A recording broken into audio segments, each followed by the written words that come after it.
Hello guys, আমি আজকে আলোচনা করব তোমাদের ইডিয়ামস অ্যান্ড ফ্রেজেস। এর আগের ক্লাসে আমি 17টা ইডিয়ামস অ্যান্ড ফ্রেজেস নিয়ে আলোচনা করেছি, মোস্ট ইম্পর্টেন্ট।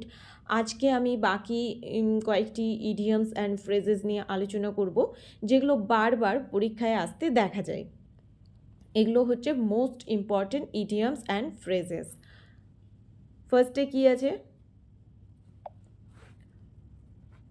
কি আছে? Gift of the gap. Gift of the gap মানে হচ্ছে এবিলিটি টু স্পিক ইলোকুয়েন্টলি, মানে স্পষ্টভাবে ফ্লুয়েন্টলি কথা বলার যে দক্ষতা, সেটাই হচ্ছে gift of the gap. 19 number, see eye to eye. See eye to eye মানে হচ্ছে এগ্রি করা, সহমত পোষণ করা, be in full agreement. 20, sit on the fence. sit on the fence মানে হচ্ছে টু রিমেইন নিউট্রাল, মানে তুমি হচ্ছে নিরপেক্ষ থাকো। যখন নিরপেক্ষ থাকো বোঝাবে তখন sit on the fence. Fence মানে কি? একটা বর্ডার, ওই বর্ডারের মাঝখানে থাকো, মানে তুমি নিরপেক্ষ থাকো।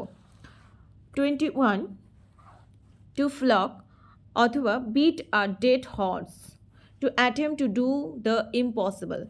তুমি এমন একটা জিনিস করার চেষ্টা করছো যেটা অসম্ভব। তুমি অসম্ভব কোনো জিনিসকে যখন করার চেষ্টা করছো তখন সেটাকে বলছে টু ফ্লক অথবা beat a dead horse.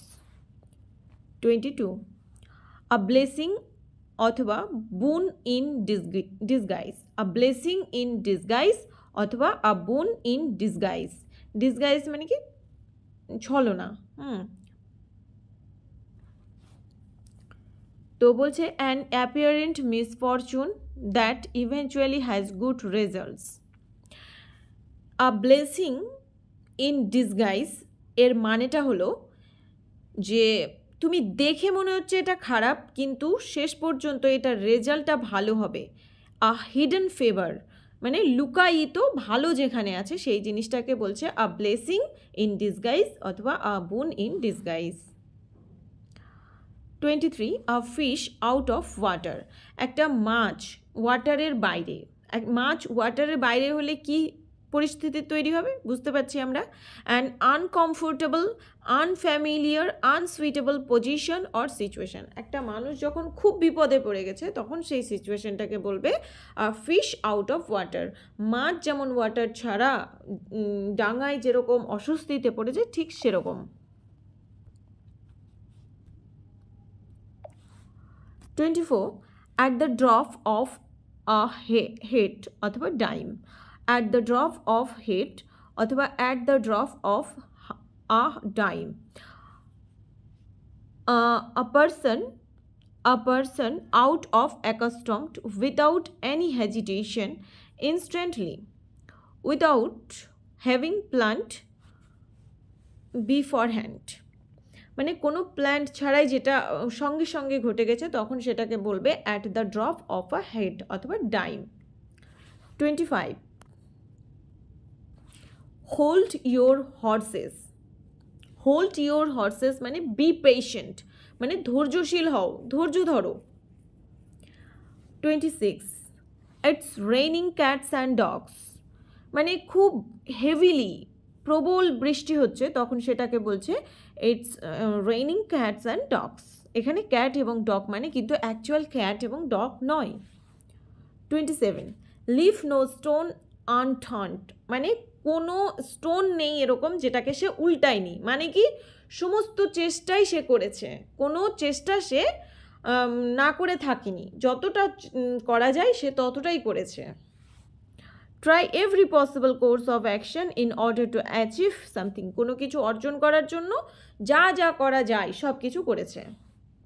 28, let the cat out of the bag, মানে ব্যাগ থেকে ক্যাট বের করানো, মানে কি reveal a secret carelessly or by mistake, ভুল করে বা কেয়ারলেসলি একটা যে সিক্রেট মানে গোপন বিষয় সেটাকে প্রকাশ করে দিল। আ হার্ড নাট টু ক্র্যাক, একটা শক্ত বাদাম যেটা ভাঙা খুব কঠিন, এটা মানে কি ডিফিকাল্ট টাস্ক, খুব কঠিন কাজ যখন বোঝাবে তখন সেটাকে বলছে আ হার্ড নাট টু ক্র্যাক, একটা শক্ত বাদাম যেটাকে ভাঙা খুব কঠিন। আ রেড লেটার ডে, আ রেড লেটার ডে মানে কি অ্যান ইম্পর্টেন্ট ডে, গুরুত্বপূর্ণ দিনকে বলছে আর রেড লেটার ডে। আমরা যখন গুরুত্বপূর্ণ কোনো দিন থাকে সেটা ক্যালেন্ডারে কি হয়, লাল কালি দেওয়া থাকে, সেভাবে মনে রাখবে।